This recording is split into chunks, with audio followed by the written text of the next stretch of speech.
Let me take you on a wild ride through the life of Duane Peters, a guy who didn't just skate on vert ramps, he lived on the edge, both on and off the board. Now, if you're into skateboarding or punk rock, you might already know him as the master of disaster.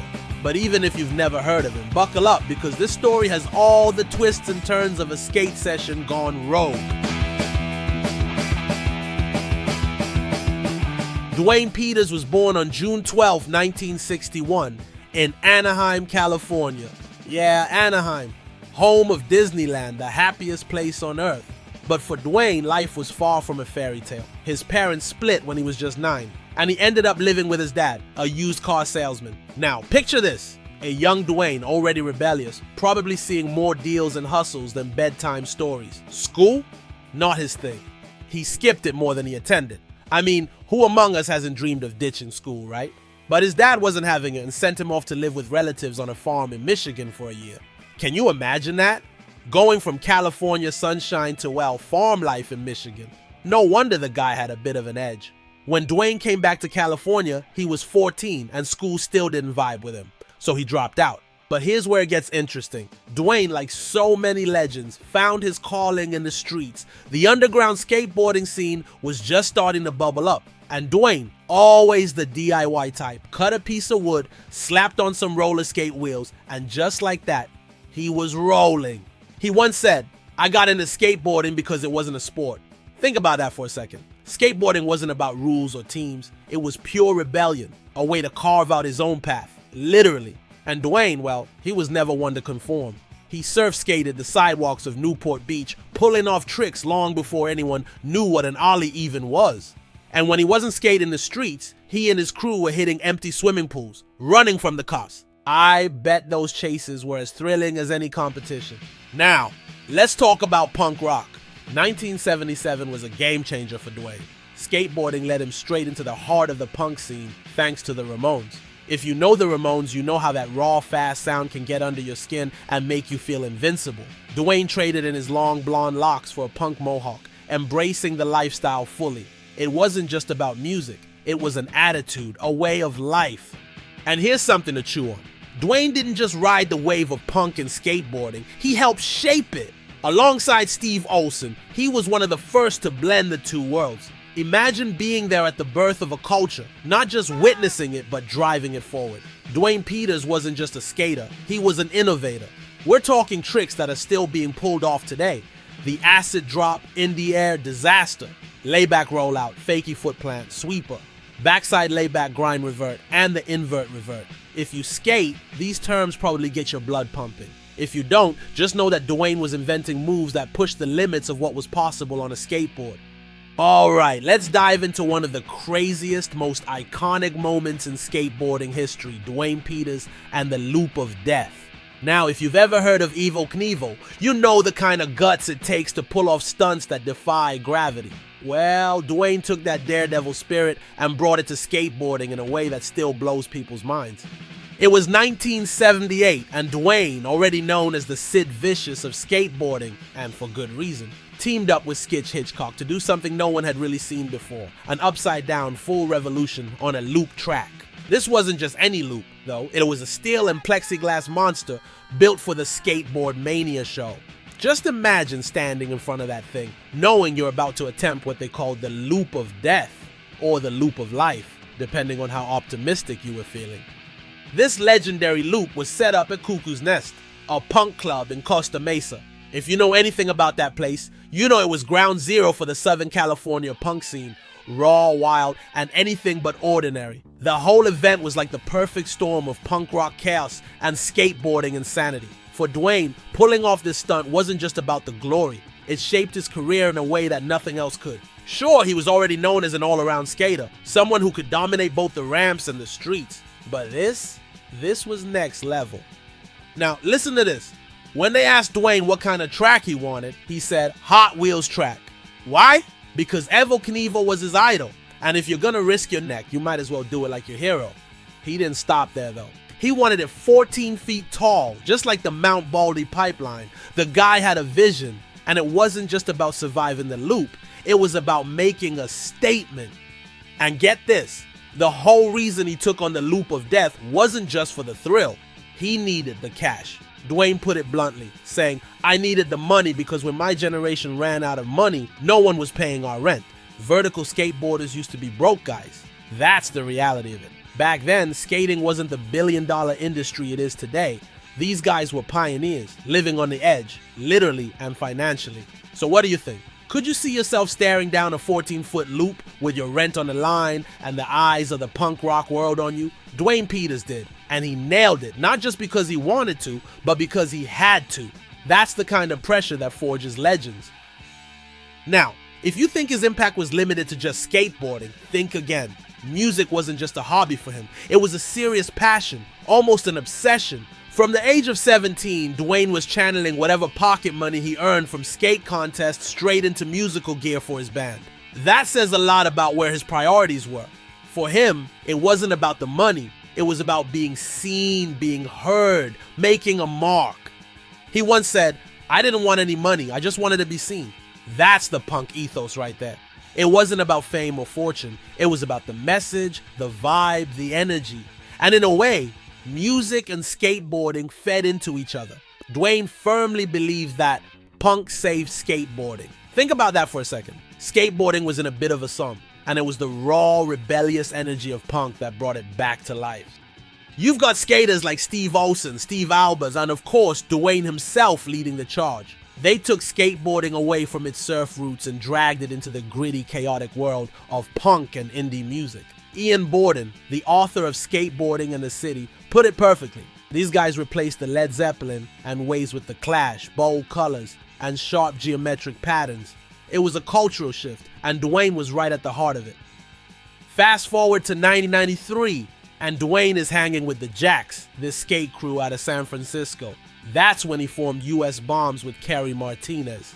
If you've ever listened to their stuff, you know it's pure, unfiltered punk rock, raw, loud, and unapologetic.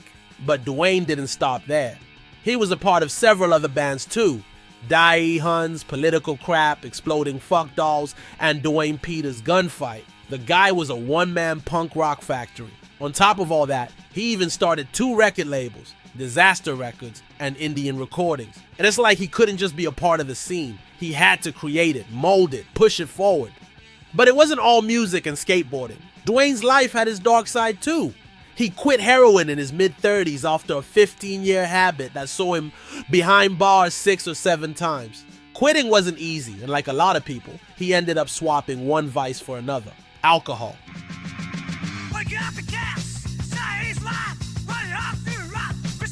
It wasn't until his liver started giving out that he finally gave up drinking too. It's crazy to think that a guy who seemed so invincible on a board or a stage had to face these kinds of battles off of them. And through it all, Duane's philosophy on skateboarding never wavered. For him, it was all about style and aggression. Those are the 2 things that mattered most. And when asked who his favorite skater of all time was, his answer was quick: Chris Sen. If you know, you know. Sen had that same fearless, go-for-broke style that Duane embodied his whole life. So what do you think? Duane Peters wasn't just a skater or a musician. He was a force of nature, someone who refused to be boxed in by anyone's expectations. Whether he was on stage, in the studio, or bombing a hill, he did it with a style and aggression that left a permanent mark on everything he touched.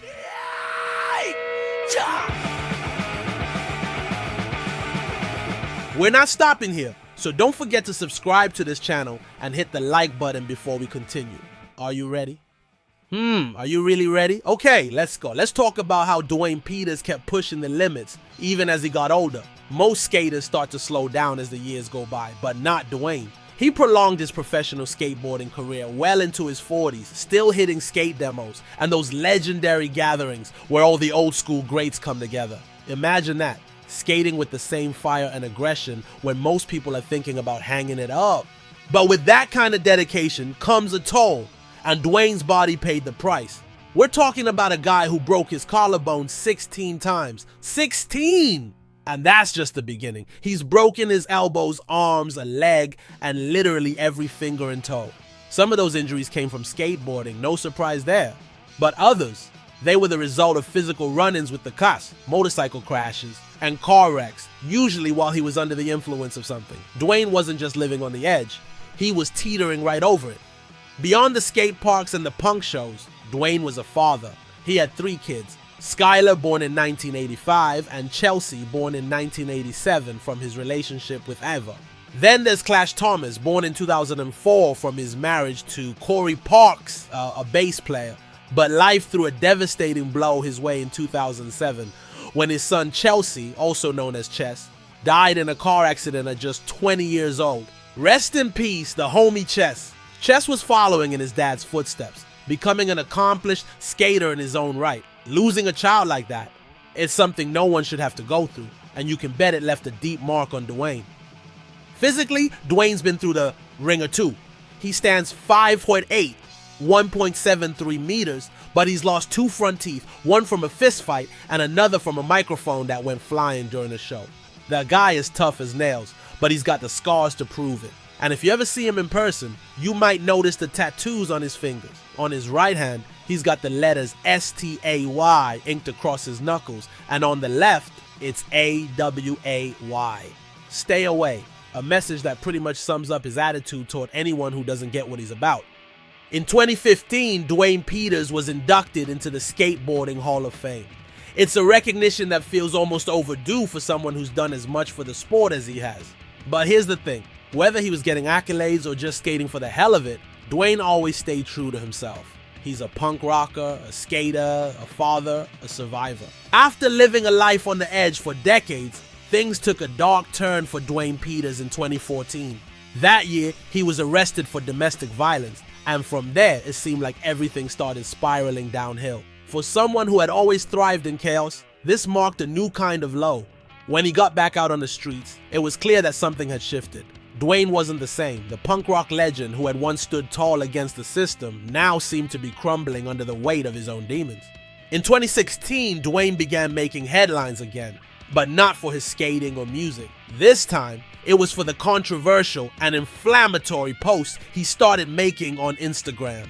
He took direct aim at Tony Hawk, throwing out insults that caught everyone's attention. It was shocking, to say the least. Here was a guy who had once been a pillar of the skate community, now lashing out at one of its most iconic figures. But it didn't stop there. Duane's social media rants became more frequent, and with each one, it was clear that he was spiraling further out of control.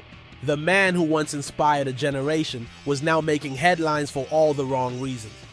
Over the next few years, Duane got caught up in multiple controversies, shooting off his mouth and getting into conflicts that only deepened the divide between him and the world he had once ruled. The once legendary skater seemed lost, a shadow of the man who had defied gravity and pioneered punk rock's collision with skateboarding. By the time the dust settled, Duane was reportedly living on the streets, asking for money to fix a broken down car. It's a tragic end for someone who once seemed invincible, who had carved his name into the concrete of skate culture with blood, sweat, and raw talent. But here's the thing, I'm not here to judge. It's easy to look at Duane's later years and focus on the downfall, the bitterness, the controversies, and yeah, it's sad. It's more than sad. It's heartbreaking. But if I'm making this video, it's because Duane Peters mattered. He mattered to me, and he mattered to countless others who found something in his story, in his skating, in his music that spoke to them. The Duane Peters who existed in the past, that Duane, was a real one, a trailblazer, someone who redefined what it meant to live on your own terms.